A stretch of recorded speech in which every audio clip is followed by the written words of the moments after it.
my first marriage. It was domestic violence, a large part of it, and I got out of it. And I wanted to make a difference because I was young when I got married, and I have a daughter, Elizabeth, whom I love. But I didn't understand the resources and counseling, the process, just showing up and being in a counseling session, not really wanting to go in detail on how important it was. I know now to be honest in counseling. I just wanted to get out because those scars and the memories and the tragic will follow you the rest of your life until you openly and honestly deal with it. So that is how really I got into becoming a social worker. I got into a program where it would pay for my daughter child care, and I would get a bus ticket to go to college, or you have to get a job. That's the only way they would pay for child care. So I decided to finish up my degree, and social work was going back to what I had gone through. I had the basics before I got married, so I chose some major of social work. So one day I was going through the activity center, and I saw a female in uniform, and she was telling people what to do, like God, okay? And right up your alley. Right. Oh, now, yeah, you're right. Janelle, don't smile too hard. And so I walked up to her and asked her, what is this? And she said, this is ROTC. And I said, what do you do? And she told me.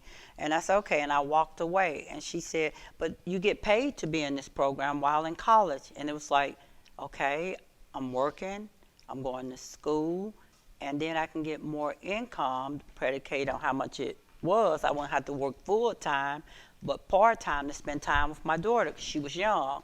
And she walked me over there and I signed up.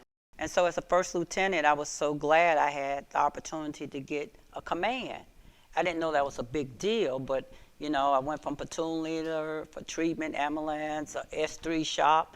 And so I was just working my way up the scale as fast as I could, not knowing it was much more than that at that time.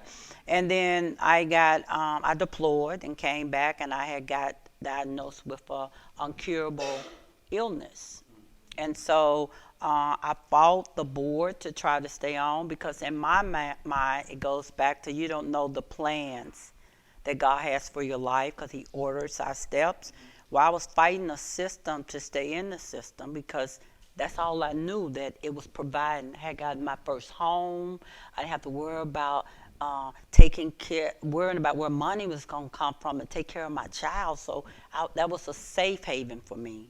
But they said after being on temporary disability, I went back to San Antonio before the board, and one of the crushing things that they said was that officers lead from the front, not the back.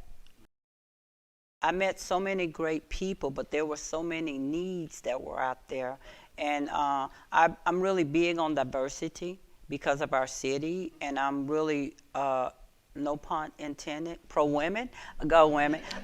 So anything to do with women, I was involved with it just to empower us because of my past of having no voice. It was taken from me because I didn't know how to fight for me. I had volunteered on Fort Hood at the time in the city for over 10 years, from the rodeo to celebrate Killeen. Any event they had, I was involved with it. And I told my late husband, Elijah, that one night I told him I didn't like some things that I saw. And I really don't want to go in that at that particular season in my life that was going on in the city. And I just felt like things should be different. And I let it go, and I was telling one of my close friends about it. And so I had a dream. And I do believe, go back to my foundation, God order your steps. And when I woke up, I said, Elijah, I feel like God's calling me to run for city council. And I went through the application process to be appointed, and I was denied. And I thought I would get it. I thought I was the best candidate, but I wasn't.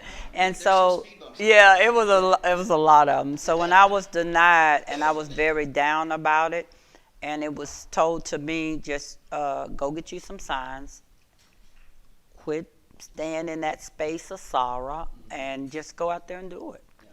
That is great, because we had a Killeen-Heights Rotary Club meeting there last week, and we had the opportunity to tour the Career Center, and just to know that you're leaving out of school and you're ready to go into your own business.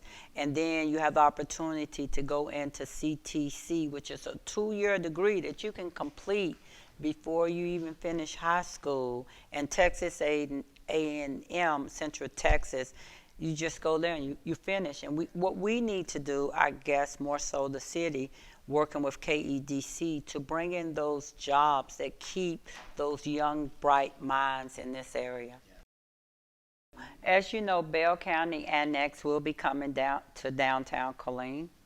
And we are really hope you get on board with us, revitalization of downtown Killeen. We have to bring back that spirit of a downtown like every city must have. And just really trying to revitalize downtown Killeen. We have some small businesses that's there, and it's cheaper downtown. We have increased our community engagement team, which is the police department. And I was told yesterday we're going to add more officers, because we really want individuals to move downtown. And because it's, to me, not only cheaper, this is our city, and we should want that. We should want our kids to stay around and be a part of the history of Killeen. And it's left up to us in this room to lay that foundation, because the city can only do so much. You know how to run a business, and that's a big part of a $200 million budget, and trying to decide what are your top priorities. I think as mayor, you grow into the role.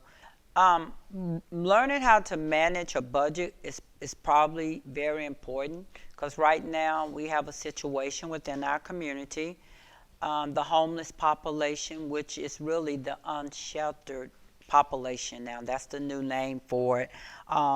That Friends in Crisis is in a crisis. So we just came out of our budget. We're trying to start Arbor of Hope, and we need the revenue to do it. So what do? It's those kind of crises that we know what's best for our city. They are a part of our population, but this is a nonprofit organization that the city of Killeen helped start. And then a couple years ago, got in a crisis. We gave money for that. So it's very difficult to budget a budget with so many needs, but you already have that experience. You have leadership. We do have the 2040 plan. Is a plan that states how we're going to move forward in 20 years. The plan, and I'm glad you brought that up. I should have explained that. It's basically, we went out and did surveys and questionnaires to ask individuals how they want to see our city develop. And that was one of the concerns, youth programs. So we do have Anthem Park. It will be off MLK and Stan Sluter. And it would be like an Austin domain where you have the apartments and you can walk around to different stores. At this particular time, I cannot say what stores will be coming in, but it will be geared definitely toward family members. My personality, and I'm not a victim, but from what I went through in domestic violence up to now, has shaped me to have a voice.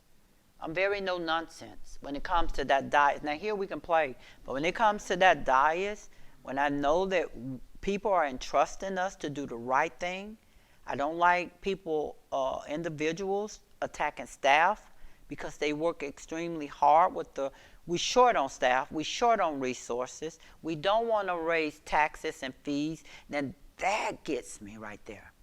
I've never, ever been big on raising fees. Right, and we have an election.